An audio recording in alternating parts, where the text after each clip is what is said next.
guys. It's crazy how good Game Pass has been lately, and May is taking it up another level. I'm Sunny, your host, and we start with Dragon Ball Xenoverse 2, one of the better Dragon Ball games of the past decade. And take it from me, I admit I don't know much about Dragon Ball, but I've gotten to dive into this some years ago, and the gameplay to this day is still insanely fun and one of my favorite fighting games I've ever played. And you can take on some exciting raid battles with other players if you want to do that instead of just fighting each other. But if you want, you can actually fight each other online as well. You do have 40 iconic characters from the franchise, 7 years worth of DLC content that was added, and some top-notch online modes. Also, a wonderful create a character that lets you customize a lot. If you guys love fighting games, well, Game Pass really just got one of the best there is. This comes on Game Pass on May 7. So Teenage Mutant Ninja Turtles Unleashed is joining Game Pass. This one's a little interesting. It's published by Outright Games. They typically publish and support more kid-friendly games. This one does have some neat action beat-em-up combat. It does have some skateboarding and quite a bit of platforming. This game came out back in October of last year. It didn't come out to like a lot of fanfare. It doesn't have a lot of reviews that the usual Ninja Turtle games get because it does have like a little bit of janky movements. But otherwise, if you're looking for a beat-em-up Ninja Turtles game that is more, up to date, since it just released, it does have that 4-player co-op as well. It's a bit more interesting because it is 3D versus the 2D variants that were like old school and the more recent ones. So I think you'll enjoy this one. This one's coming to Game Pass on May 8th. And with that, we have 3 games joining Game Pass Standard this month. Dungeons of Hinterberg, the adventure exploration title that dropped last year to some pretty awesome reviews. Flintlock, the Siege of Dawn, the Souls-like game where you take on some vengeful gods. This one's also coming. And then finally, Metal Slug Tactics, the reimagined new version of Metal Slug that dropped late last year. All these arrive on Game Pass Standard on May 7th. So making its return to Game Pass is Warhammer Verminetide 2, a game I personally have poured tons of hours into. This essentially is an action co-op title where you and 3 other players go up against hordes of monsters, and let me tell you guys, it gets super chaotic but super fun. Now, if you've ever played something like Left 4 Dead or any co-op titles where the mission is to survive against a ton of enemies with other players, this falls right into that. Usually you do get paired with 3 other players in the queue and you battle it out together. You do have 5 different characters to choose from. There's 15 different talent trees, 50 plus different weapon types, so there's plenty of variety. If you're looking for a game that is a lot of mindless fun and really exhilarating, it gets no better than this. This one's coming to Game Pass on May 13th. Okay, so we have 2 games from the same publisher but different developers, and they're a pair of simulator games that look insanely fun. First, we have Police Simulator Patrol Officers, and as the game suggests, you're going to be a cop. Now, you start off as like a traffic cop, giving out things like parking tickets, learning the city you're in, and then as you progress, you start dealing with things like car accidents, emergency situations, chasing perps for a variety of things, all the while you and your patrol partner do everything to keep the city safe as you're doing your thing. And the game is fully open world, and the game really progresses. Things start to, start off slow with that, but then it gets intense as you trying to sniff out drug dealers and a lot more, even help with crime and crime scenes. There is a multiplayer mode as well as a casual and simulation modes. This has tons and tons of positive user reviews, and it is a very well-loved title. It's definitely a fascinating one. I think I'm going to be trying out this one myself. It's coming to Game Pass on May 20th. And with that, maybe you're not feeling being a cop, but instead a firefighter. Well, Firefighting Simulator, The Squad, also makes its way to Game Pass, and you'll simulate everything here, down to the alarm having you put on your,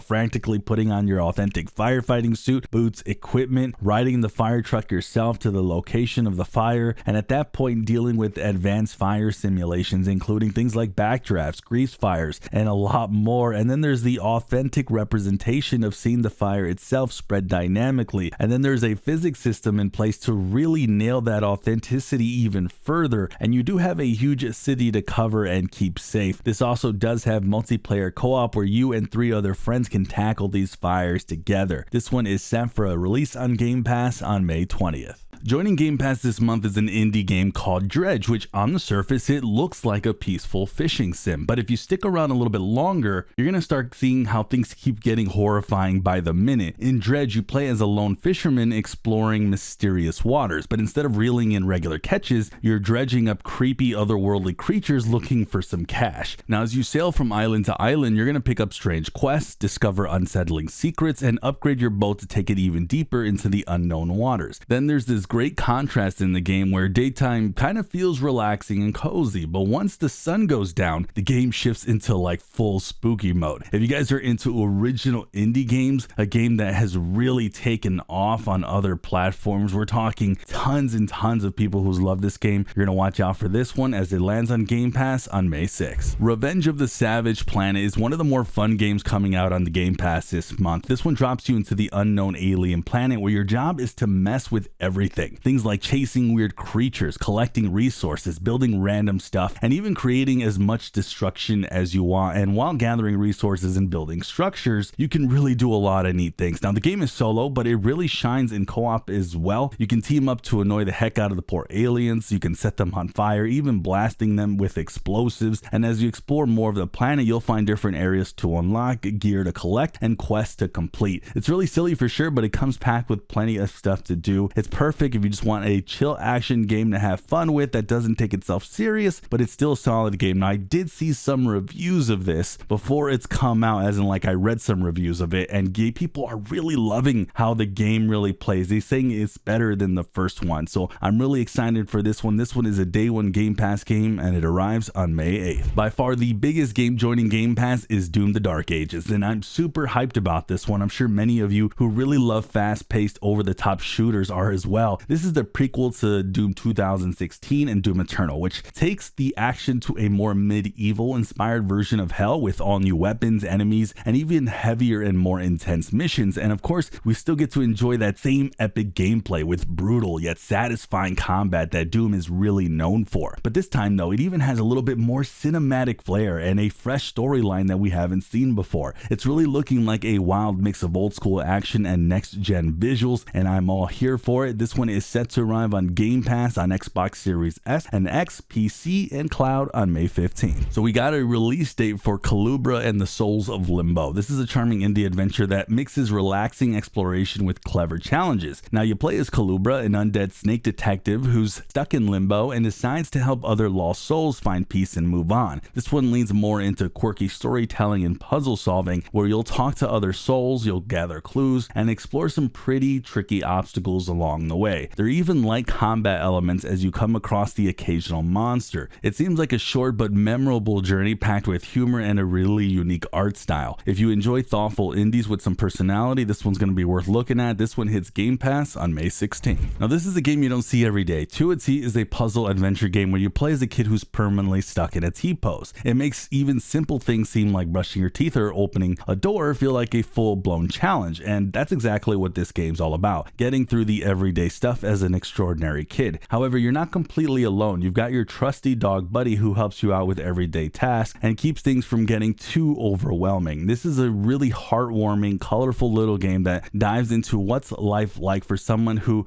sees the world a little bit differently and experiences a little bit differently. Tuatee hits Game Pass on May 28th for console, PC, and the cloud. So we have the game Spray Paint Simulator coming to Game Pass this May. It's a chill first-person sim where you clean and repaint old buildings, vehicles, and objects using a spray can. It's all about restoring things to their original look with smooth, simple controls and a relaxing pace. And you'll earn money for each job you complete, which you can use to upgrade your gear and unlock more detailed projects. If you're into calm, no-stress games where you can zone out and just clean things up, this one's a solid pick. It doesn't have a fixed release date, but it's coming as a day one Game Pass game sometime this May. We're going to look a little bit ahead now. We have some good games coming out for June, and I wanted to talk about them, including one here in the Altars. This is more of a mind-bending adventure, and it tells an emotional story of a space explorer stranded alone on a hostile planet. But the thing is, you have this mysterious substance that allows you to create different versions of yourself, each with their own personalities, traits, and skill sets. The game mixes base building, exploration, survival mechanics, and into a really totally unique experience, and you'll be faced with decisions that can change the direction of your story, leading to branching paths that affect your relationship with your clones and even their fate. I can tell this is going to be an epic journey party, one that really feels personal. The Altars is set for a Game Pass drop on June 13th. Another game that I'm really excited about here is FBC Firebreak. This 3-player FPS co-op throws you and your friends into the Federal Bureau of Control. To be honest, the game looks really addictive with tons of crazy weapons, gruesome monsters, destructible environments, and a ton of action. And your task here is to get the Bureau back in control by getting rid of these relentless waves of monsters that have overrun the whole building. So if you're someone like me who enjoys this kind of sort of relentless action, you're going to want to keep your eye out on FBC Firebreak, and it lands on Game Pass on June 17th. If you're in the mood for something a little more sporty, Rematch is joining Game Pass this June. It's not your typical soccer game. This one is more of an arcadey style, letting you jump into some intense 5v5 matches from a third-person perspective. And you can squad up with friends or go head-to-head with players from around the world. What makes it more interesting is that it's made by the same devs behind Sifu, which might explain why it gives off kind of like that Shaolin soccer vibes, although a bit more grounded. Anyways, if you love soccer, you should definitely want to check this one out. Rematch is dropping on Game Pass on June 19th. So we have another big game here for strategy fans. Against the Storm is finally making its way to console. This dark fantasy city builder first dropped on PC Game Pass back in 2023, and it really became a hit. It's gotten tons of positive reviews, overwhelmingly positive reviews from players, and now us console players get to play this as well. This lets you transform a dark, empty forest into a booming settlement by setting up factories, managing workers, crafting goods, and expanding your city bit by bit. It's kind of the game that kind of like pulls you in for hours. If you love turning small virtual settlements into bustling towns, Against the Storm lands on Game Pass for console on June 26th. So we got a release date for a future game, one that I think a lot of people are excited for, Wuchang Fallen Feathers. This one's caught a lot of attention from us players, especially us Souls-like fans, because of its dark looks and brutal gameplay mechanics. Wuchang throws you into a plague-infested Ming dynasty where a mysterious illness is turning everyone into bloodthirsty monsters, and while a war is really brewing amongst a lot of factions around, you're going to play as this warrior trying to learn about your past while still trying to stay alive in a brutal world. If you're into challenging action RPGs, you're going to want to keep an eye out on this one as it lands sometime in July on Game Pass. Looks like July 24th. So we have some brand new gameplay into the look of one of the more loved open world underwater games in Subnautica 2. Now the first one was so much loved, and it looks like the sequel is really stepping up things in a big way. This new development teaser showed off some early gameplay, some new biomes to explore, better swimming mechanics, updated base building, and a bunch of exciting new features. It's still in early development, but it's looking really promising. Subnautica 2 is set for a Game Pass release sometime this 2025. And finally, we have the games leaving Game Pass this May 15th, including sadly Brothers: A Tale of Two Sons, one of my favorite franchises, or games I should say, of all time. And then there's a few more. As always, you get a discount if you want to buy them before they leave.